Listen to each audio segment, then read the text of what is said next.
রাজা জ্ঞানের রাজা রসিক রাজা।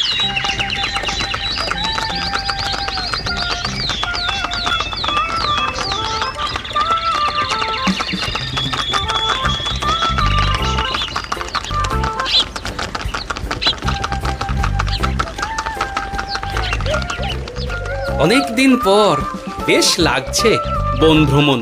মাঝে মাঝে কাজের ফাঁকে এইসব জায়গায় এলে মন খুব ভালো লাগে। শুদ্ধ বাতাস, মাটির সোনা গন্ধ, পাখির কলতান, আহা।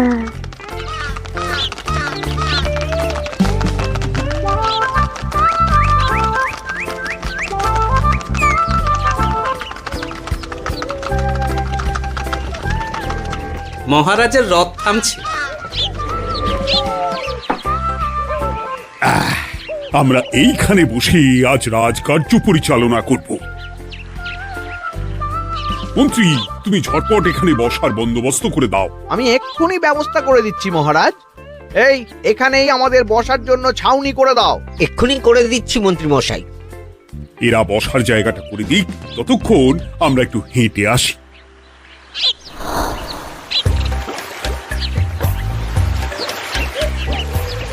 সকালবেলা হাঁটা শরীরের পক্ষে খুব ভালো মহারাজ।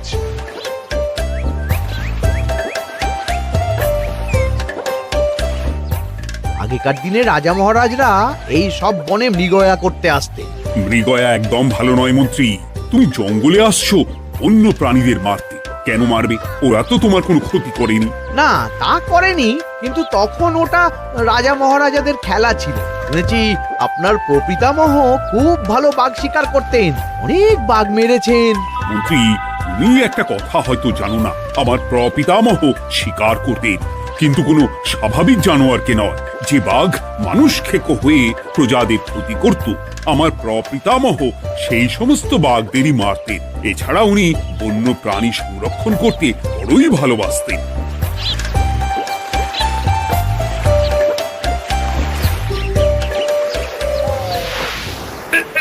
উফ, এটা আবার কি?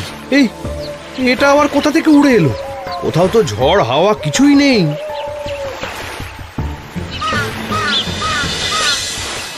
একটা ধাঁধা মহারাজ, এই কাগজে লেখা। ধাঁধা? পড়ো দেখি। জোয়ার ভাটা প্রভুর খেলা, ভাটা হবে হলে বেলা। ভাটা হলেই দেখা যাবে লাল রঙের এক পাথর পাবে। নদীর ধারে গর্ত করে যত্নে সাজাই কলস ভরে। হেথায় হোথায় ছড়িয়ে যাহা, অন্ধকারে জলে তাহা। ঢুকলে চক্ষু ঝলসে যাবে, হাতের কাছে ঘন্টা পাবে। ঠিক ঘন্টা বাজলে পরে পড়বে ঝরে থরে থরে। ঘন্টা যদি হয় ভুল, যেন তুমি হারাবে কুল। ঠিক ঘন্টা চিনতে হলে নকশা দেখো চক্ষু খুলে। সিন্দুক দেওয়ালে হাত দাও, আসল ঘটনা জেনে নাও। ওরে বাবা, খুব দীর্ঘ ধাঁধা। তা মন্ত্রী, তুমি কিছু বুঝলে? এটা একটা গুপ্তধনের নকশা। এর মধ্যে গুপ্তধন কোথায় আছে তার একটা ধারণা দেওয়া আছে। গুপ্তধন? ওটা আমাকে পেতেই হবে, পেতেই হবে। দেখি দেখি একবার কাগজটা দাও। গোপাল, কাগজটা আগে আমার হাতে দাও, দেখি ভালো করে। এখন নদীতে জোয়ার চলছে গোপাল। একটু পরেই ভাটা শুরু হবে। হ্যাঁ, ভাটা না হলে কিচ্ছু বোঝা যাবে না। এখানে স্পষ্ট লেখা আছে, ভাটা হলেই দেখা যাবে লাল রঙের এক পাথর পাবে। তার মানে আমাদের ভাটা হওয়া পর্যন্ত অপেক্ষা করতে হবে। না, সময় নষ্ট না করে ধাঁধাটার সমাধান করতে শুরু করি। ভাটা হলে একটা লাল রঙের পাথর দেখা যাবে, এই পর্যন্ত পরিষ্কার আছে। বুঝতে হবে ওর পর থেকে। পড়ো গোপাল, চলো আমরা সবাই বুদ্ধি লাগাই। নদীর ধারে গর্ত করে যত্নে সাজাই কলস ভরে।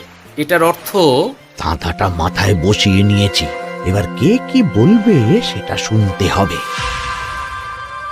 চলো গোপাল, আমরা ধাঁধা যেমন যেমন বলেছি তেমন তেমন ভাবেই চলি। চলুন মহারাজ, এখন আমাদের দেখতে হবে লাল পাথর। কোথায় আছে লাল পাথর? চলো চলো সবাই, চোখ কান খুলে আমরা নদীর পাড় ধরে হাঁটি। আমি একটু তফাতে হাঁটি। গুপ্তধন আমাকে একা পেতে হবে। ভাটা হলেই দেখা যাবে লাল রঙের এক পাথর পাবে। আমাকে চোখ কান খোলা রাখতে হবে। লাল পাথর, নদীর চড়ায় লাল পাথর দেখতে হবে। লাল পাথর, লাল পাথর। ওটা কি? তো এই তো লাল পাথর, লাল পাথর। ওরা অনেকটা এগিয়ে গেছে, ওদের আমার দিকে নজর নেই। এই সুযোগ, এই সুযোগ, একা একা গুপ্তধন নিয়ে পালাবো।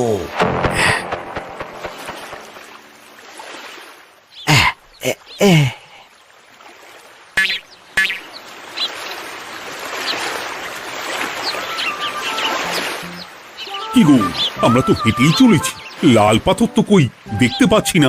আরেকটু হাঁটতে হবে মহারাজ, গুপ্তধন বলে কথা, ওকে আর সহজে ধরা দেয়? সেটা অবশ্য সঠিক কথা। আচ্ছা, আমরা সবাই তো আসছি হেঁটে হেঁটে, মন্ত্রী মশাই গেলেন কোথায়? ও কি যে ঘটে! সত্যি তো, মন্ত্রী কোথায়? ও সেনাপতি, মন্ত্রীকে দেখেছো? কই না তো মহারাজ। তাহলে কোথায় গেলেন মন্ত্রী মশাই? এই জঙ্গলে বাঘ ভাল্লুক আছে, শেষে কিনা বাঘে নিল। হায় হায় হায়, মন্ত্রী গিন্নির কাছে আমি কি মুখ দেখাবো? হুম, বাঘ ভাল্লুকের পেটে যাবার লোক তো মন্ত্রী মশাই নন। ও গোপাল, কি ভাবছো? কিছু তো একটা বলো। এখন আমাদের মন্ত্রী মশাইকেই খুঁজতে হবে। তবে মন্ত্রী মশাই বাঘ ভাল্লুকের পেটে যায়নি। তুমি নিশ্চিত হচ্ছ কি করে? অত পেঁচালো মানুষকে বাঘ ভাল্লুক গন্ধ শুকেই ছেড়ে দেবে, হজম করতে পারবে না। না না না, এখন রসিকতা করার সময় নয়, আমাদের মন্ত্রীকে খুঁজে বার করতেই হবে। কোথায় গেল মন্ত্রী? চলো চলো, গুপ্তধন মাথায় থাক, চলো মন্ত্রীকে খুঁজি। মন্ত্রী কোথায় গেল কে জানে। একবার পুরো ধাঁধাটা ঝালিয়ে নি। ভাটা হলেই দেখা যাবে লাল রঙের এক পাথর পাবে। ভাটা হয়েছে, লাল রঙের পাথরের মাথায় চাপ দিয়ে গুহার মুখও খুলেছি। এবার এবার নদীর ধারে গর্ত করে যত্নে সাজাই কলস ভরে। এটাই তো ঠিক বুঝতে পারছি না।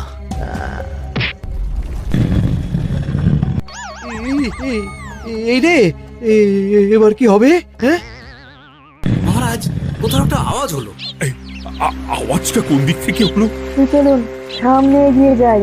আমার মনে হয় আওয়াজটা সামনের দিক থেকে এলো। আমারও তাই মনে হলো। তবে কি মন্ত্রী মশাই লাল পাথরের হদিশ পেয়ে গেছেন? আমাদের চোখে পড়লো না, অথচ মন্ত্রী মশাইয়ের চোখে পড়ে গেল। আসলে আমরা কথা বলতে বলতে গেছি, তাই নজরে পড়েনি। মন্ত্রী মশাই একা একা আমাদের পেছন পেছন আসছিলেন। উনি ইচ্ছে করেই আমাদের পেছনে পেছনে আসছিলেন। নিজে একা গুপ্তধন নিয়ে যেতে চেয়েছিলেন, এখন কোথায় আছেন কে জানে।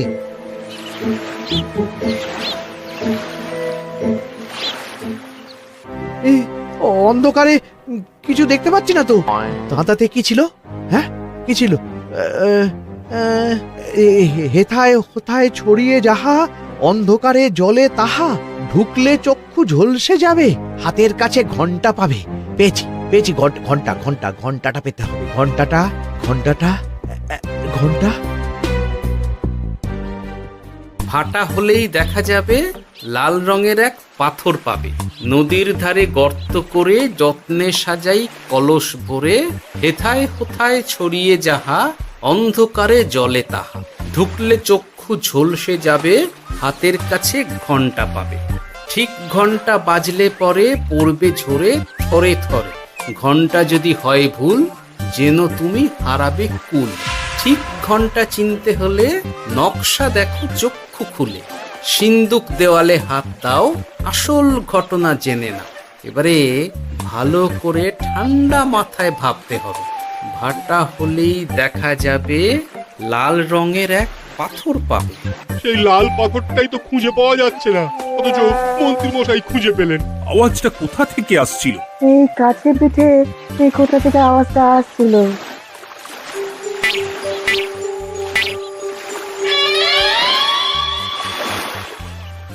এই তো,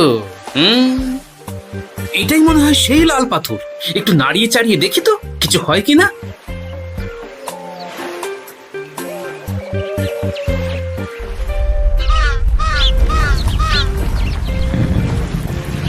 এই তো, কাজ হয়েছে। এই তো সুড়ঙ্গ। আপনারা নিচে নামুন। আপনারা কি দেখছেন সেটা বলবেন মহারাজ। সবাই যদি নেমে যাই, যদি কোনো কারণে সুড়ঙ্গের মুখ বন্ধ হয়ে যায়, তাহলে আর আমরা বাইরে বেরোতে পারবো না মহারাজ। গোপাল ঠিকই বলেছে, আমরা দুজন বাইরে থাকি। মহারাজ, আর একটা কথা, কোনো ঘন্টায় হাত দেবেন না, মনে আছে তো? ঘন্টা যদি হয় ভুল, যেন তুমি হারাবে কুল। ওরে বাবা, এই বয়সে আর কুল হারাতে চাই না। ঠিক আছে, তোমার কথাই অক্ষরে অক্ষরে পালন করব। দেখি এই সুড়ঙ্গে মন্ত্রী মশাইকে দেখতে পাই কিনা। চলুন মহারাজ, সুড়ঙ্গে নামি। সবাই সাবধানে নামো।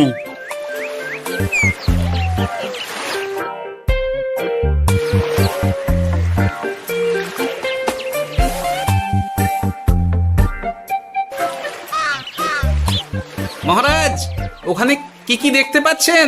ওখানে কি মন্ত্রী মশাই আছেন? না গোপাল, মন্ত্রীকে এখনো দেখতে পাইনি। শুধু আমি এখানে অজস্র পাথর দেখতে পাচ্ছি। পাথরে পাথরে ছয় লাভ, ছোট বড় অজস্র। পাথরগুলো বড় অদ্ভুত, কিরকম কিরকম মানুষ মানুষ গড়ন। লম্বা বেঁটে হরেক রকম। মানুষ মানুষ গরম, সেটা কিরকম? আর কিছু? কোনো কলসি কি দেখতে পাচ্ছেন? কলসি তো দেখতে পাচ্ছি না। মহারাজ, কলসি থাকতেই হবে, কারণ ধাঁধায় লেখা আছে, নদীর ধারে যত্ন করে যত্নে সাজাই কলস ভরে। গর্তটা আসলে হলো সুড়ঙ্গ, কিন্তু কলস। মহারাজ, মহারাজ, এইদিকে এইদিকে একটা কলসের মতো কি যেন আছে। এইদিকে আসুন, এদিকে এদিকে। হ্যাঁ গোপাল, দেখতে পেয়েছি। এবার আমি যেরকম যেরকম বলবো সেই রকম সেরকমই করবেন। আমি বিজ্ঞানীকে নদী থেকে জল তুলে পাঠিয়ে দিচ্ছি। পাত্র কোথায় পাবে? আমাদের জল খাবার যে পাত্র আছে সেটা আনতে লোক পাঠাচ্ছি। ঠিক আছে। শুধু একটা কথা বলছি, আপনারা কেউই সুড়ঙ্গের ভেতরে কোনো কিছুতে হাত দেবেন না। কেন গোপাল? সব পরে বলবো, এখন আমি যা বলছি সেটা শুধু মনে রাখুন। সুড়ঙ্গের ভেতরে কিছুতে হাত দেবেন না। ঠিক আছে। প্রহরী, তুমি যাও, যেখানে আমাদের বসবার আয়োজন করা হয়েছে সেখানে গিয়ে একটা জলের পাত্র নিয়ে নদী থেকে জল ভরে নিয়ে এসো। গোপাল, মন্ত্রী মশাই কোথায় গায়েব হয়ে গেলেন? কোথাও গায়েব হয়ে যাননি বিজ্ঞানী, কোথাও গায়েব হয়ে যাননি উনি ওই সুড়ঙ্গের ভেতরেই আছেন। কিন্তু কেউ তো ওনাকে দেখতে পাননি। সম্ভবত পাথর হয়ে আছে। এখন কিভাবে পাথর হয়েছেন সেটা তো আমি বলতে পারবো না। সবটাই স্বপ্নের মতো লাগছে। ঠিক যেন স্বপ্নের মতো লাগছে। এই জীবনে সুড়ঙ্গ দর্শন হয়ে গেল। আমাদের পাতাল প্রবেশ। পাতালে আসিয়া আমি মনে মনে বলি, গুপ্তধন নিয়ে আমরা যেন সৎ পথে চলি। তোমার এখনো কাব্য আসছে সভাকবি? আসছে মানে কাব্যের সাথে আছে রোমাঞ্চ, করছে গা শীত, হচ্ছি আমি অধীর। মহারাজ, জল দিয়ে বিজ্ঞানীকে পাঠাচ্ছি। কি করতে হবে বিজ্ঞানীকে সব বলে দিয়েছি। তুমি ভেতরে আসবে না? আসবো ঠিক সময়ে। এখন আমি যেমন যেমন বলবো আপনি ঠিক তেমন তেমন করবেন। ঠিক আছে। বিজ্ঞানী, যেমন যেমন বললাম ঠিক তেমন তেমন ভাবে কলসিকে জল দিয়ে পরিষ্কার করবে। মনে রেখো, ধাঁধায় আছে কলসি সাজাই যতন কর। তুমি একটা কথা মনে রেখো বিজ্ঞানী, কোথাও হাত দিও না কিন্তু। ঠিক আছে গোপাল, তোমার উপস্থিত বুদ্ধির তুলনা নেই। আমি যাচ্ছি গোপাল। সাবধানে সাবধানে। মহারাজ, বিজ্ঞানী যাচ্ছে। সাবধানে নামো, সাবধানে। মহারাজ, এই কলসিটা কোথায়? ওই তো, একটু সাবধানে যাও।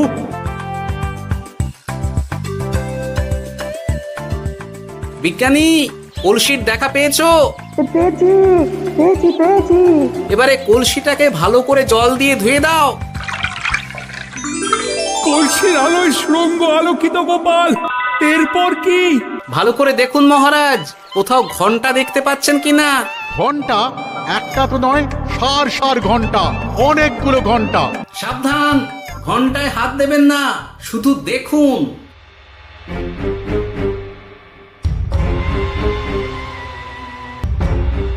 মহারাজ, আমরা গুপ্তধনের খুব কাছে চলে এসেছি। তাই নাকি? কি মজা কি মজা, এবার খাবো ক্ষীরের গজা। আহ, কথা কবি, চুপ করো। এখনো আমরা গুপ্তধন পাইনি। আমার মুখে দাঁড়িয়ে সবগুলো তারা আঁকা। বিজ্ঞানী, কোনো ঘন্টায় চাঁদের নকশা করা আছে কি? একটু দেখে বলো না। আমি আতস কাজ নিয়েই দেখছি, সব ঘন্টাতেই তারা আঁকা। খবরদার, কোনো ঘন্টাকেই ছোঁবে না। ঠিক আছে, কোনো কিছু না ছুঁয়ে আমি দেখছি। পেয়েছি গোপাল, চাঁদ আঁকার ঘন্টা পেয়েছি। ওই ঘন্টাটা বাজাও, বাজাও।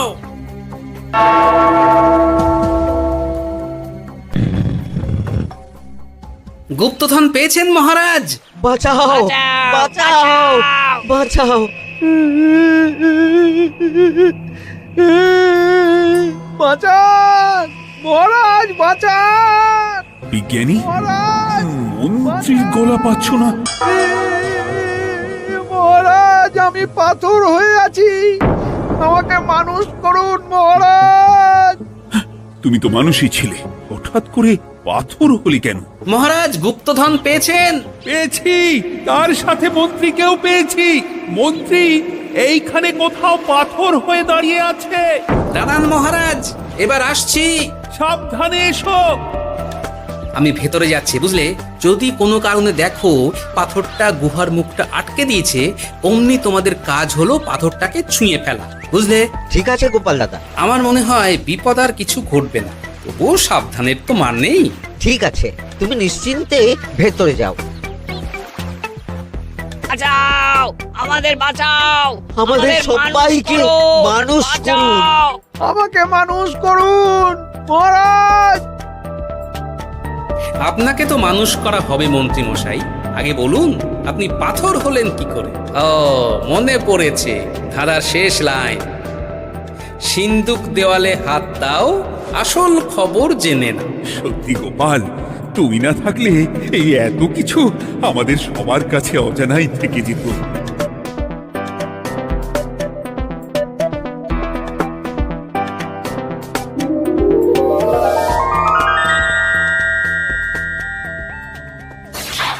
ধন্যবাদ আমাকে মুক্ত করার জন্য। আপনি কে? আমি যক্ষ। আমাকে এই ধন সম্পত্তি পাহারা দেওয়ার জন্য এক ডাকাত দলের সর্দার যক্ষ করে রেখেছিল। আমি 100 বছর ধরে এইখানে যক্ষ হয়ে আছি। আমি তোমার জন্য মুক্ত হলাম গোপাল। এই সম্পত্তি তোমার গোপাল। সম্পত্তি নিয়ে আমি কি করব? আমি এই সব সম্পত্তি মহারাজকে দান করলাম, রাজ্যের অনেক কাজ হবে। তুমি ধন্য গোপাল, তুমি ধন্য। এবার আমার যাবার সময় এসেছে, আমাকে যেতে হবে। যাবার আগে এই পাথরগুলোকে মানুষ করে যান। এরা সব লোভী। আমি আমার সীমিত ক্ষমতায় এই গুপ্তধনের ধাঁধাকে এখানে যারাই ভ্রমণ করতে আসে তাদের হাতে তুলে দিই, কিন্তু কেউ এই ধাঁধার সমাধান করতে পারে না। সবার মনে লোভ কাজ করে, এই লোভ এদেরকে পাথর করে রেখেছে। পাথর হলো কি করে? একটা মানুষ এসে বুক ভরা লোভ নিয়ে আধা পুরো না জেনে পাথরে হাত দিলেই সে পাথর হয়ে যাবে। আমাদের ভুল হয়েছে, আর লোভ করবো না, আমাদের বাঁচাও। আমাকে মুক্ত করে দিন, আমার খুব ভুল হয়েছে মহারাজ, মুক্ত করে দিন আমায়। তুমি এখানে আগে এসেছিলে, তাই তো আগে এসে ভাবলে নিজেই একা একা গুপ্তধনকে হরপ করে দেবে। এদিকে তোমাকে না দেখতে পেয়ে আমাদের কত চিন্তা হচ্ছিল। যারা লোভী তারা কারো কথা ভাবে না, শুধু নিজের কথা ভাবে। আমাকে আর একটা সুযোগ দিন, আমি আর লোভ করব না মহারাজ। তোমার কথার কোনো দামই নেই। না মহারাজ, আমাকে আর একটা সুযোগ দিয়ে দেখুন, আমি আর লোভ করব না, আমাকে মানুষ করুন মহারাজ। আমাদের সবাইকে মানুষ করুন, দয়া করে মানুষ করুন। যক্ষরাজ, এদের আপনি ক্ষমা করে দিন। ঠিক আছে, তোমাদের আবার মানুষ করে দিচ্ছি।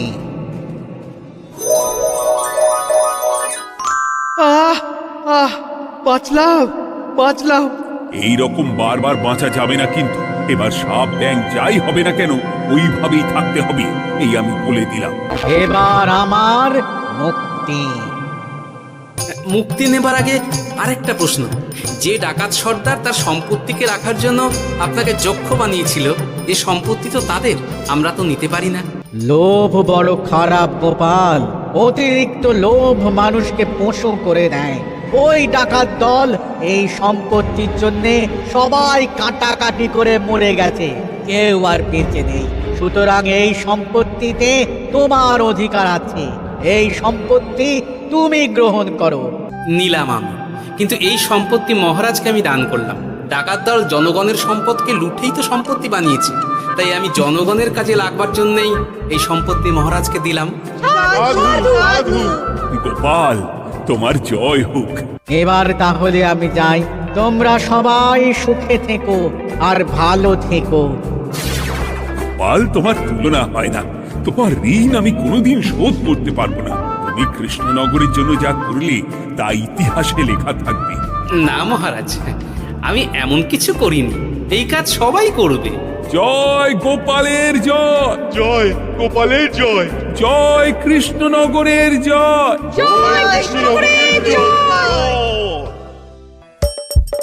হাসির রাজা জ্ঞানের রাজা রসিক রাজা